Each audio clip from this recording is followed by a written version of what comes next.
فإن لم تفعلوا فأذنوا بحرب من الله ورسوله আল্লাহ বলেন যদি সুদ ছেড়ে দাও না, আমি আল্লাহ তাআলা সুদের বিরুদ্ধে কথা বলার পরেও যদি তুমি সুদ ছেড়ে দাও না, আল্লাহ বলেন ফাআযানু বিহারবিম মিনাল্লাহি ওয়া রাসূলিহি, তাহলে জেনে নাও আল্লাহ এবং তার নবীর বিরুদ্ধে যুদ্ধ। নাউজুবিল্লাহ। আল্লাহ এবং নবীর বিরুদ্ধে যুদ্ধ, বুঝছেন? আল্লাহ এবং নবীর বিরুদ্ধে যুদ্ধ। খোলো কোরআন, দেখো সূরাতুল বাকারা 275 নম্বর থেকে আল্লাহ শুরু করেছেন। শুধু অনুবাদ পড়ো আর যাও। ইয়া আইয়ুহাল্লাযীনা আমানুত্তাকুল্লাহ, আল্লাহ বলেন ঈমানদার আল্লাহকে ভয় করো। ওয়াজারু মা বাকিয়া মিনার রিবা, সুদ ছেড়ে দাও। ইন কুনতুম মুমিনিন, যদি মুমিন হও। কি হও? আল্লাহ বলেন এরপরও যদি ছাড়ো না, ফাযানু বিহারবিম মিনাল্লাহি ওয়া রাসূলিহি, আল্লাহ এবং তার নবীর বিরুদ্ধে যুদ্ধের ঘোষণা শুনে যাও। এখন যে সুদ খাচ্ছে সে যেন কার বিরুদ্ধে যুদ্ধে নামলো? আমাদের মহিলারাও তো বড় শক্তিমান। এখন আমাদের দেশের মহিলারাও আল্লাহ নবীর বিরুদ্ধে যুদ্ধে নামে না। পুরুষরা সুদ খাইতে খাইতে এখন মহিলারাও সুদখোর। কারণ আছে, কারণ আছে। কারণ হইল চিন্তা করলো সুদ গ্রহীতা যত অর্থনৈতিক সংস্থা আছে এরা চিন্তা করলো পুরুষদের ঋণ দিলে কিস্তি আনার সময় বাড়িতে খুঁজে পাওয়া যায় না, মহিলারই সুদ ঋণ দেও, মহিলার যাইবা খুঁজ, ঠিক না? এর গেলেই মিলবো। এখন মহিলার সুদখোর বানাইল। যেই ঘরের মহিলাও সুদ খায়, সুদ দেয়, এই ঘরে বরকতের কল্পনা জীবনেও করা যায় না। মসজিদের ইমাম সাহেবকে আস্তা বছর লজিং খাওয়াইলে বরকত হইত না, আমারে আস্তা বছর হাত দিয়ে দিল বরকত হইত না। কেন? তুমি নিজে সুদখোর, নিজে সুদ দেও, বরকতের সম্ভাবনাই নেই। আল্লাহ রাসূল সাল্লাল্লাহু আলাইহি ওয়াসাল্লাম বলছেন এদের সবার উপর অভিশাপ। লাআনা রাসূলুল্লাহ সাল্লাল্লাহু আলাইহি ওয়াসাল্লাম আকিলার রিবা ওয়া মুকিলাহু ওয়া শাহিদাইহি ওয়া কাতিবাম। আব্দুল্লাহ ইবনে মাসউদ বলেন, তিরমিজি শরীফের বর্ণনা, আল্লাহর নবীজি সুদখোরকে অভিশাপ দিয়েছেন, সুদদাতাকেও অভিশাপ দিয়েছেন, সুদের সাক্ষী যারা হয় এদেরকেও অভিশাপ দিয়েছেন, সুদের কথা রেজিস্টারভুক্ত করে যারা এদের উপরও অভিশাপ। সুদ যিনি দিলেন এর উপরও অভিশাপ, সুদ যিনি খাইলেন এর উপরও অভিশাপ, সুদের সাক্ষী যিনি হইলেন ওনার উপরও অভিশাপ, সুদের কথা যিনি রেজিস্টারভুক্ত করলেন ওনার উপরও অভিশাপ। বলে পাপ তো সমান নয়, শাস্তি সমান কেন? বলে কারেন্টের খুঁটির ধরো, একজন যদি গায়ে যদি কারেন্ট লাগে তো আরেকজনে ধরলে, পরে আরেকজনে ধরলে, পরে আরেকজনে ধরলে সবাই সমান নেই। আরে একজন তো প্রথমে ধরছে, এখন যে ধরবো এর গায়েও লাগবো। সুদ এমন, সুদদাতা যেমন গুনাহগার, সুদদাতার উপর যেমন নবীর অভিশাপ, সুদ গ্রহীতার উপর অভিশাপ, সুদের সাক্ষীর উপর অভিশাপ, সুদের রেজিস্টার যিনি রেজিস্টার করেন, যিনি এটাকে সংরক্ষণ করেন, লিখেন, ওনার উপরও সমান অভিশাপ। আল্লাহ রাসূল বলেন ওয়া ইন্নাল আবদা লা ইয়াকযিফুল লুকমাতাল হারাম ফি জাওফি মা ইউতাকাব্বালু মিনহু আমালু 40 ইয়াওমা। আল্লাহ নবী বলেন কেউ যদি এক লুকমা হারাম খায় 40 দিন পর্যন্ত তার কোনো আমল আল্লাহর দরবারে কবুল হয় না। কতদিন পর্যন্ত? এখন যেই ব্যক্তি রমজান মাসে প্রথম রমজান অথবা রমজানের 1-2 দিন আগে সুদের টাকা দিয়া মাছ কিনিয়া নিয়ে খাইলো, অথবা চাউল 1 বস্তা কিনলো সুদের টাকা দিয়া, আর চাউল দিয়া ভাত খাইলো, এই লোকের সারা রমজান মাসের রোজা আর সেহরি আর ইফতার আর তারাবি কবুল। রাসূল বলেন ওয়া ইন্নাল আবদা লা ইয়াকযিফুল লুকমাতাল হারাম ফি জাওফি মা ইউতাকাব্বালু মিনহু আমালু 40 ইয়াওমা। নবী বলেন 40 দিন পর্যন্ত তার কোনো আমল আল্লাহর দরবারে কবুল হয় না। রাসূল বলেন ওয়া আইয়ুমা আমরিন নাবাতা লাহমুহু বিস-সুহতি আবির রিবা ফান-নারু আওলা বিহি। রাসূল বলছেন যেই ব্যক্তির শরীরের গোশত সুদের মাধ্যমে বাড়লো তার এই শরীরের জন্য জাহান্নামের আগুনই বেশি উপযোগী।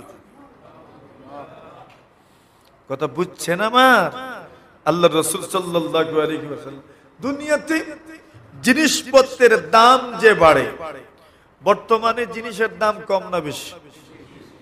এই জিনিসপত্রের দাম বাড়ার পিছনে সবচেয়ে বড় কারণ হইল সুদ। ঠিক বলিয়ে লাভ নাই, বুঝছেন না আপনারা? বুঝলে না বলবেন ঠিক, আমি বুঝাই দিলে বুঝবেন। দুনিয়াতে সবচেয়ে জিনিসপত্রের দাম বাড়ার পিছনে বড় কারণ কি? সুদ।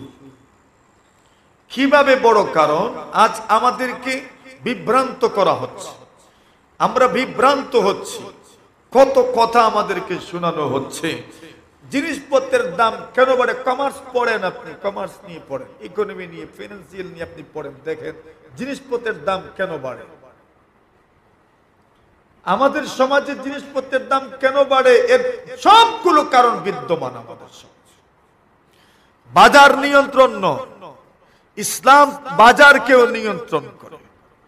ইসলাম শুধু মসজিদের ভিতরে নয়, শুধু মসজিদের ভিতরে ঢুকার সময় আল্লাহুম্মা আফতালি আবওয়াবা রাহমাতিকা বলার নাম ইসলাম নয়। মসজিদ থেকে বের হওয়ার সময় আল্লাহুম্মা ইন্নী আসআলুকা মিন ফাদলিক বলার নাম ইসলাম নয়। শুধু শুধু ইফতারের সময় দোয়া পড়া আল্লাহুম্মা লাকা সুমতু ওয়া আলা রিজকিকা আফতারতুর নাম ইসলাম। ইসলাম ঘুমানোর সময় আল্লাহুম্মা বিসমিকা আমুতু ওয়া আহইয়া, এটার নামে শুধু ইসলাম। এগুলো ইসলামের কোটি কোটি শাখার এক শাখা মাত্র। ইসলামের কোটি কোটি শাখার মাত্র এক শাখা। ইসলাম তো বাজার, ইসলাম তো দোকানে, ইসলাম তো ব্যবসা, ইসলাম তো বিচারে, ইসলাম তো বিয়ে শাদীতে, ইসলাম তো আদালতে, ইসলাম তো চলাফেরা, ইসলাম তো সর্বক্ষেত্রে। আর আমার মতো নির্ভুল, আমার মতো বুখা, আমি মনে করি ইসলাম মসজিদের ভিতরে, আমি মনে করি ইসলাম রোজার না, আমি মনে করি ইসলাম জাস্ট যাকাতের না, আমি মনে করি ইসলাম জাস্ট নামাজের না, আমি মনে করি ইসলাম শুধু হজের। আর ইসলাম তো শুধু হজের নাম নয়, এগুলো তো ইবাদত।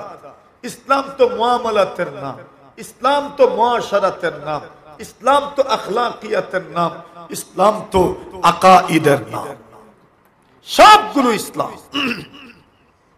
এখন কেমনে বাড়ে? আমাদের সমাজে এক গাড়ি মাল ঢাকা থেকে আসছে, এখনো গাড়িতে মাল রইল, গাড়িতে মাল রয়ে গেছে।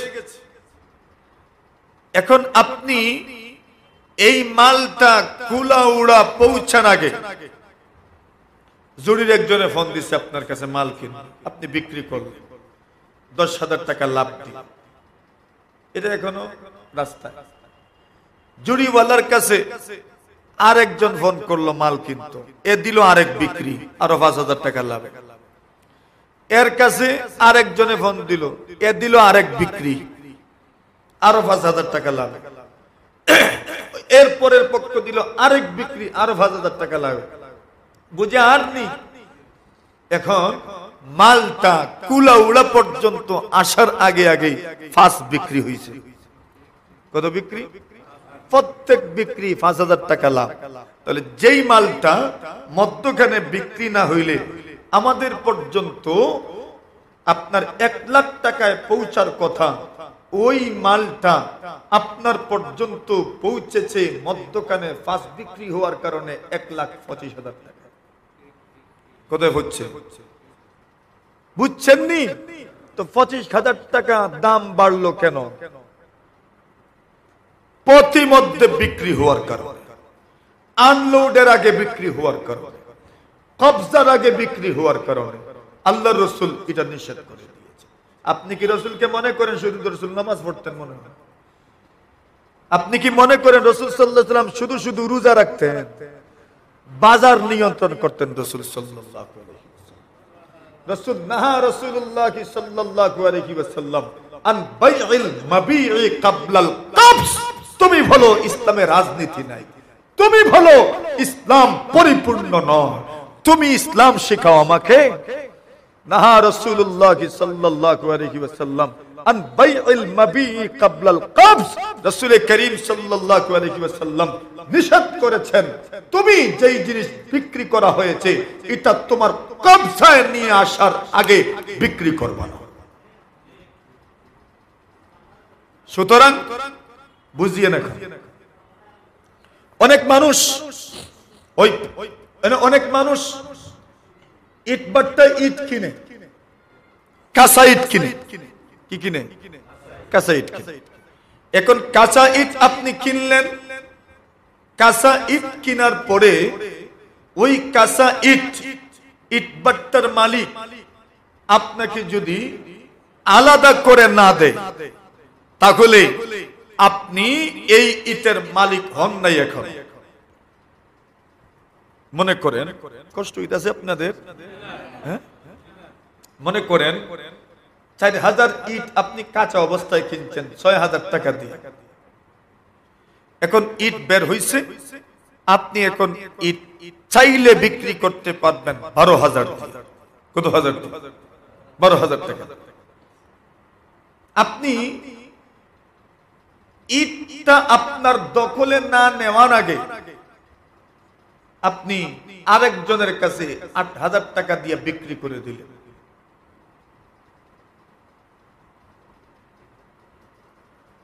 ইট কিন্তু আপনার দখলে নয়। দখল বলতে কি? মালিক এখনো আপনাকে আলাদা করে দেয় নাই। দখল শব্দের অর্থ বুঝেন। এই জিনিসটা যদি ধ্বংস হয়, নষ্ট হয় তো আপনার যাবে, তো বুঝা গেল আপনার দখল। আর নষ্ট হইলে যদি আপনার যায় না তা আপনার দখল নেই। এখন বলেন, এখনো ইট বাট্টা ইট, যদি ইট বাট্টার সব ইট নষ্ট হয়ে যায় তাহলে আপনি যে ইট কিনছেন আপনার কি নষ্ট হইছে? না। তো আপনি এই ইট থেকে লাভবান হইতে পারবেন না।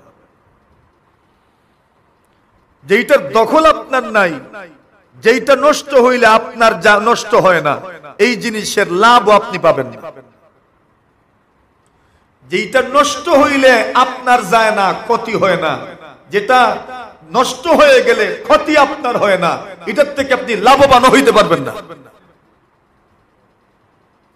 আর যেটা ক্ষতি হইলে আপনার ক্ষতি হয়, এটার লাভও আপনার। এর লাভও কি? কথা বুঝে আসছে নি?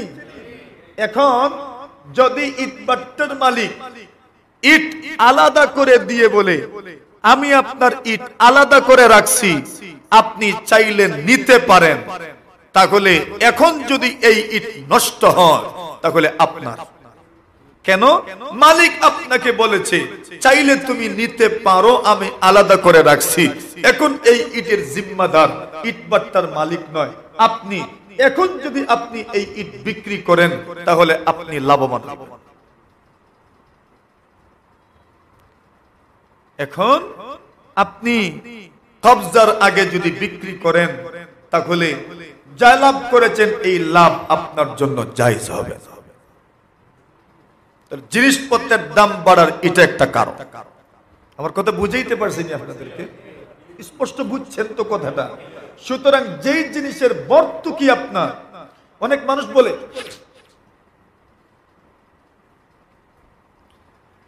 যারা সুদ খায় এরা অনেকে বলে টাকা বুঝি ভাড়া দিছে। টাকা কিটা করছে? মানুষে গাড়ি ভাড়া দেয়, গাড়ি ভাড়া দেয় তো মানুষ, গাড়ি ভাড়া যে দিল, এখন গাড়ি ভাড়া দেওয়ার পরে এই লোকটা প্রত্যেক দিনে অথবা প্রত্যেক মাসে বেনিফিটেড হয়। আপনার গাড়ি ভাড়া দিয়েছেন তো দিনে কত? সিএনজি 400 মনে করে, তো আপনি প্রতিদিন কত পাচ্ছেন? 400। তো ওই লোকটা বলে সে কি দিছে? টাকা ভাড়া দিছে, এজন্য মাসে 200, হাজারে মাসে কত? 200। বলে আমি কি বলি? টাকা ভাড়া দিছি। ঠিক আছে, ঠিক আছে, মানলাম তুমি টাকা ভাড়া দিছো। যেই লোক গাড়ি ভাড়া দেয়, এই লোকের গাড়িতে কোনো সমস্যা হইলে কার যায়? গাড়ির মালিকের যায়। তুমি যে টাকা ভাড়া দিছো, এই টাকা যারে দিছো, এই লোকের টাকাটা যদি মাইর খায় তো কার যাইতো? আপনি ভাড়া দিছেন তো যাইবো কার? আপনার। রাজি নি ওই তো না, কেন তো ভাড়া দিলেন কেমনে? ভাড়ার মাসআলা তো হইল ভাড়া দিলে নষ্ট হইলে মূল মালিকের নষ্ট হয়। যে লোকটা ভাড়া আনছে তার কিছু যায় না। তো টাকাও আপনি ভাড়া দিছেন, মানলাম আপনি টাকা ভাড়া দিছেন, মানছি, আমি টাকাটা গুম করে দিমু, এখন গেছে কার? মালিকের। সুতরাং মালিক যে ভাড়া দেওয়ার পরেও লাভবান হন, ফায়দা সে বুক করে, কেন? সে এটার ভর্তুকিরও মালিক, এটার ভর্তুকির জিম্মাদার সে, এই জন্য সে লাভবান হন। যেই জিনিসের জিম্মাদারি আপনার হাতে থাকবে আপনি এটা থেকে উপকৃত হইতে পারবেন, আর যেই জিনিসের জিম্মাদারি নুকসান আপনার উপরে নয় আপনি এটা থেকে লাভবান হইতে পারবেন। কথাটা ক্লিয়ার? এখন দেখেন, সুদখোর যারা হন, সুদের কারণে জিনিসপত্রের দাম বাড়ে। সুদের আলোচনা কেমনে আইলো আজকে? ও আমরা ওই যুদ্ধের কথা বলছিলাম। আল্লাহর ঘরের সাথে যারা যুদ্ধ করে, কেউ তো সুদের মাধ্যমে আল্লাহ রসুলের সাথে যুদ্ধ করে। সুদের কথা দরকার নেই, দরকার নেই সুদের কথা। সুদের ওয়াজ তো তিত্তা ওয়াজ, রমজানের শেষ দিন তিত্তা ওয়াজ মানাইব নি? এখন মানাইলে মানাইছেন, না মানাইলে শুনেন সুদের কথা। এখন দেখেন সুদের মাধ্যমে জিনিসপত্রের দাম কেমনে বাড়ে। মনে করেন 1000 টাকা একজন খুব মনোযোগ দিয়ে বুঝতে হবে, নতুবা বুঝতে পারবেন। একজন মানুষ মনে করেন 1000 টাকা ঋণ নিল। 1000 টাকা ঋণ নেওয়ার পরে এই লোকটা 1000 টাকা ঋণ নিছে, কিন্তু এই লোকটা মাসে দিবে 200। কত দিবে? অর্থাৎ 1 মাস পরে 1000 টাকা আপনি রিটার্ন করবেন, সাথে আপনি আরো 200 টাকা লাভ দিবেন। এটাকে কি বলে? সুদ বলে। কি বলে? খুব ভালো করে 1 নম্বর মাসে দিতে পারলেন না তো আপনি 2 নম্বর মাসে দিতে পারবেন, সুযোগ আছে, আপনি আরো 200 দিবেন। তো 2 মাসে কত হইছে? যদি আপনি 2 নম্বর মাসে দিতে পারেন না তো আপনি 3 নম্বর মাসে দিবেন আরো 200। কত হইছে? 600। যদি আপনি 3 নম্বর মাসে পারেন না তো 4 নম্বর মাসে আপনি দিতে পারবেন, দিবেন আরো 200। কত হইছে? যদি আপনি 4 নম্বর মাসে পারেন না তো 5 নম্বর মাসে দিবেন আরো কত? 200 দিবেন। তো কত হইছে এখন? কয় মাসে? 5 মাসে। 5 মাসে আপনি ঋণ দিয়েছিলেন 1000, 5 মাসের মাথায় সুদ হইছে কত? 1000। এবার খুব ভালোভাবে, আপনাদের এলাকায় তো সুদ নাই মনে হয়। আচ্ছা,